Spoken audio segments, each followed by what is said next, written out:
Now imagine driving down the highway with your family in the back when suddenly the engine in your expensive imported car bursts into flames. That's what happened to over 30 BMW owners here in South Korea over the last few months. Thankfully, no one has been injured, but the reason why it's been happening, and only in South Korea, is unclear.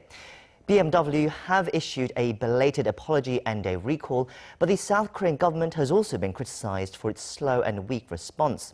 It's now looking to implement a new punitive damage system that will provide more financial compensation for customers affected by these kinds of incidents in the future. We'll discuss whether these measures are enough with a guest in the studio later, right after this report by our Kim Hyo-sun.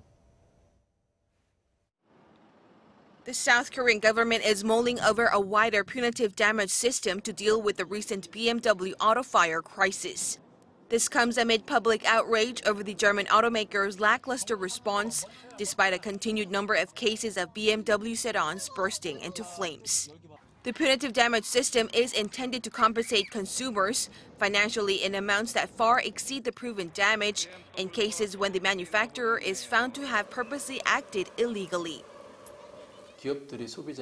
As the class action and punitive damage system require companies to provide a larger amount of financial compensation to consumers, they need to make efforts to compensate them in advance. The proposed system already has support at the National Assembly. We will look into implementing the punitive damages system when consumers are affected by a car maker's failure to quickly identify the cause of a problem.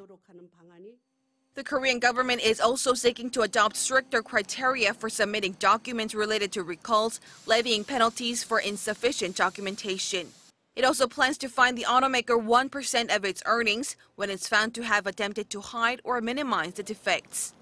After recalling over 100,000 vehicles in South Korea, BMW is now widening the recall to Europe, where it plans to recall an additional 324,000 diesel cars.